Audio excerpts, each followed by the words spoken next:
প্রিয় তারকাকে মাঠে খেলতে দেখার প্রতীক্ষা শেষ হয়েছে প্রায় এক বছরের বেশি সময় পর, কিন্তু সেই প্রতীক্ষার পথে আবারও এক বাধা। আবারও চোট ছবল দিয়েছে নেইমারকে। ফলে কলম্বিয়া এবং আর্জেন্টিনার বিপক্ষে বিশ্বকাপ বাছাই পর্বের ম্যাচে ছিটকে গেলেন নেইমার। তার পরিবর্তে ব্রাজিল দলে জায়গা পেয়েছেন রিয়াল মাদ্রিদের তরুণ ফরোয়ার্ড এনরিক। নেইমার ব্রাজিলের হয়ে সর্বশেষ 2023 সালের অক্টোবর মাসে উরুগুয়ের বিপক্ষে মাঠে নামেন।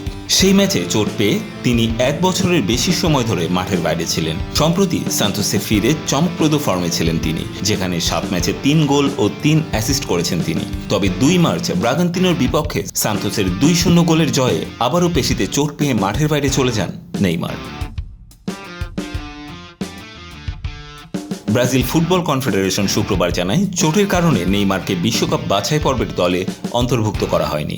ম্যানচেস্টার সিটির গোলকিপার এডারসন এবং ডিফেন্ডার দানিলো চোটের কারণে বাদ পড়েছেন। তাদের জায়গায় নতুন মুখ হিসেবে দলে ঢুকেছেন গোলরক্ষক লুকাস পেরি এবং ডিফেন্ডার আলেক্সান্দ্রো।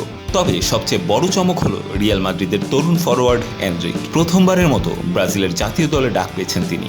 ব্রাজিল দলের কোচ দরিভাল জুনিয়র বলেছেন, আমরা মেডিকেল টিমের পরামর্শ এবং খেলোয়াড়ের শরীরের অবস্থার উপর ভিত্তি করেই সিদ্ধান্ত নিয়েছি। নেইমার, এডারসন এবং দানিলোর বদলে লুকাস পেরি, আলেক্সান্দ্রো এবং অ্যান্ড্রিককেই দলে ডাকা হয়েছে।